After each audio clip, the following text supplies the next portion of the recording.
Hello there, sorry from 17 once again. This is my Uncharted 2 Remastered brutal difficulty walkthrough. This is the second stage and it is breaking and entering. As good old Nathan Drake there shows you that he's rather flexible when it comes to jumping up when he needs to jump to the left. This is a pretty simple mission. The first few missions on this game are not too bad at all, even on brutal, and then you get to the dig and then you're reminded of, oh yes, this is going to be quite tricky. In fact, Borneo is going to teach you that lesson rather shortly, but for this moment there's going to be a lot of platforming, there's going to be a lot of stealth, and it's nothing too taxing compared to the previous version. So much so that the AI on this game, kinda dumb as shit. The only real thing it's got going for it, aside from its aimbotting skills, is the fact that it rushes you. One of the most dangerous aspects of any AI on a harder difficulty is its proclivity towards putting pressure on you and flanking you. And those are two qualities that the AI on Uncharted games does very well. And that's why they're difficult, because you generally have a very open-ended situation, and there aren't many areas where you can put yourself in a corner and guarantee nobody can come to your side or behind you, which is a lot of the difficulty. However, you know, we're going to deal with it as best we can, but for the most, the AI is stupid as shit. They will, the stealth sections, all that kind of stuff. You can do things on this game that games nowadays on the harder difficulties you can't even come close to approaching. You can straight up run past people and they don't know you're there. It's kind of wonderful in that arcadey, old schooly variant of games, but at the same time, it's a little bit jarring considering just how alert and how goddamn evil they can be during a gunfight. So you want to thank your lucky stars that you don't have to worry too much about the stealth, because there's not that much of it in this game, and for what it's worth, it's not too bad. I remember having a lot more trouble with Uncharted 3, which I should probably talk about now. I never beat this game on crushing when I first played it. When I first played this game, I went into it with a lot of hype. Everybody was telling me it was a really good game, it was like the best game ever, it did all these things really, really well, and then I played it and I thought it played like shit. I really did, and it wasn't a popular opinion at the time, but I stick to my guns of everything I said. Like, cinematically, and story-wise and character-wise, I thought the game was wonderful. It really draws you in, it's hook, line and sinker, and it's like a Michael Bay movie, only good. Minus his older ones, because I did really like Bad Boys, and I am a fan of The Island too. But like, it has you, and it really keeps you there, and you feel invested, and it feels real, and there's so many touch of charm and personality that made it really cool. But then when you're playing it, I just thought it was fucking balls. Like, the stealth was bad, the shooting was imprecise, the jumping detection was wonky, like animations looked weird. Back then when I played it, I wasn't used to this, you know, really organic way of putting platforms in the environment, so I didn't really know where to go a lot of the times, and I got frustrated not knowing what I was able to climb, because a lot of the presets that this game set as a standard for games to follow didn't really exist. And then stuff like this, where I'm trying to get off cover but I can't because the tutorial wants me to do a covered fucking takedown. Like, come on game, what are you doing? Let me play. But I didn't understand why everybody was saying that this game was like the best thing in the world, because I think when it comes to actually playing it, it's rough. But it's the kind of rough that has definitely come to be quite charming, and they improved it a hell of a lot in the third one. And if you played the first one, that game's even rougher. Like, that game is just super rough mechanically. And then, of course, the most recent one that's going to be coming out, the Uncharted 4, I'm hoping that it hits its stride where everything feels great. Because as it stands, you know, Last of Us to me is a better mechanical version of Uncharted, minus all the, you know, cinematic flair that this game has. Because the shooting mechanics work better, the melee mechanics work better. Like, I'm so happy that these games exist because they made The Last of Us's mechanics feel so good when it comes to that punchy responsiveness. And even those weren't perfect. But I had a really, really interesting relationship with this game, and I beat it on hard. I didn't really like a lot of it. I thought it was impressive, like a technical achievement in a lot of areas, but for most of the gameplay, thought it was severely disappointing. And then I didn't touch it since, and then I got Uncharted 3, and I loved it. I thought Uncharted 3 were miles better than this game, even though everybody seems to think the opposite.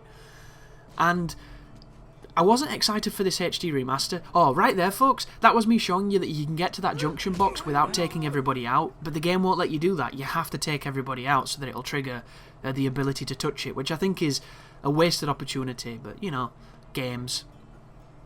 Also, there is a lot of vignettes in this game. There are a lot of cutscenes. There are a lot of moments where they're showing you things all the time. And I'm going to trim out as many of them as possible because these videos would be literally an hour long if it watched all this stuff. Every so often there's going to be a few that I keep in for just the sake of making the video flow better, which is like pressing a lever and what have you. Sometimes I'll trim them out. It all depends on my proclivity at the time. And this is the first introduction to the stealth. As I run past everybody rolling. But fortune favours the bold, so you want to be quite quick on this section coming up so you can get in the window without being spotted. I take this guy out just because I can. The game is very lenient when it comes to these stealth sections. I'm very appreciative of it.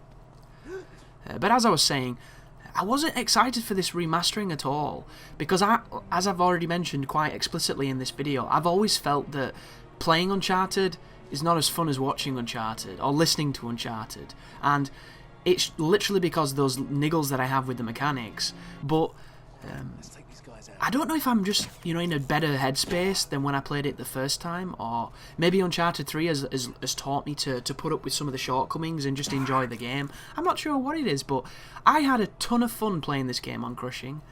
However, I didn't think Crushing was hard, and I thought Crushing on Uncharted 3 was really difficult. And if you look on a lot of forums, they will tell you that Uncharted 2 is more difficult, which I didn't get that feeling at all. I understand that the first one is by far the hardest because it doesn't work so well, and it's just got like a ton of gauntlets with enemies and terrible cover and, just questionable everything. But I had no issue with Crushing at all. I managed to beat it in the space of about a day.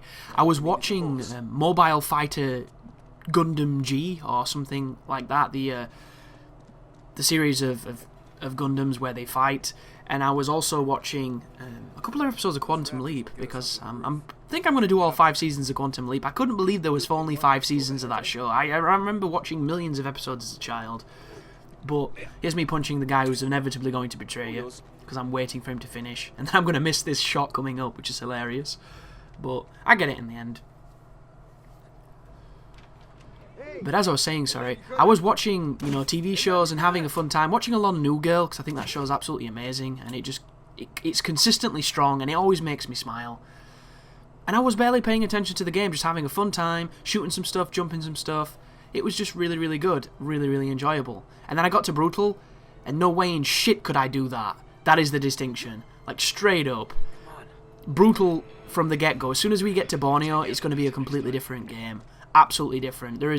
It demands a lot of attention, and I'm fibbing a little bit because I did still have TV programs on, but I wasn't watching them as much. I was more listening to them than anything when I was recording it.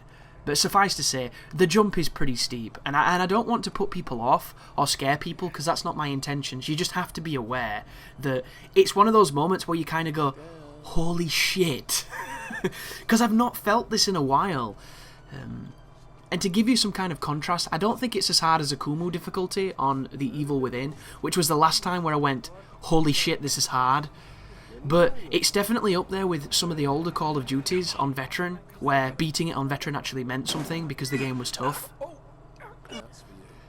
But it's very manageable, guys, as we see this little vignette. But let's talk shop while the going is not so tough right now. A couple of things to think about to stay alive, to think outside of the box, and to help you advance in the game when it's getting challenging. Don't be afraid to not use things. Never hoard your grenades, never hoard a good weapon, never abstain from using all the tools that are available to you. And I say this for 2 reasons. The first one is, the game will take it off you. If you die, sometimes it takes off the gun that you had when it respawns you. And additionally, once you pass through a doorway or you do a cutscene, you'll spawn with different weapons anyway. The amount of times I've had a grenade launcher with a full stock, or a Desert Eagle, or a crossbow, or something great that could have really helped, and the game's just been like, sorry. Like, I had a full stock of RPGs to take against the final boss on my Crushing run, thinking that it was going to be a super easy strategy to kill him, and of course it spawns you with a fucking AK. And I was very angry, because I could have used those to make some of the earlier parts a bit easier. So, use it, whenever you feel the need, because you're not going to need to. The second thing is, the ammo supplies are so scarce on this difficulty, you're going to be not having that much ammo anyway, so never ever be too stern with your supplies. It's just going to help you survive so much more, as I put a few bullets into the traitor's head and it does nothing. So that is a really good habit to get into. Additionally, with grenades, having grenades can save your ass, but at the same time you don't need them. They will help though. The next thing that you need to appreciate is the third-person shooting mechanics and how they work. So on this game, much like almost every single third-person shooter ever made, to varying degrees depending on the ability to clip and the ability that the engine... the ability on how the engine works. When you come to a corner on a game, you can come up against cover on it, you can peek around it, and you can shoot, but it puts you out vulnerable while you do that, and a lot of the times on this difficulty that can be really difficult to do. However, if you come out of cover, you edge up to the side of whatever geometry you're behind, you will be surprised to find, if you don't know this already, that in a lot of cases you can shoot from out of cover while still being in it. So you can get a massive advantage against the AI.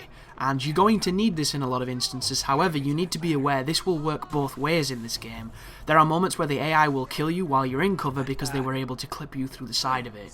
And there's going to be a very interesting cat and mouse game of finding cover that's suitable to do this with, and learning by taking a bullet to the face when you thought you were safe. So it's definitely hit and miss, but I'm going to hopefully show you a few spots, and you're probably going to discover a bunch of them on your own once you know this trick. And the good news is, this ability works in almost every third-person shooter, and if you've played Gears 1 online back in its heyday, you already know this because it's how everybody played. If you ever came up against a sniper with a long shot, this is what they were doing to you, and this is what you have to do to every enemy on this game. So thank you very much for watching, good luck, and you take care now.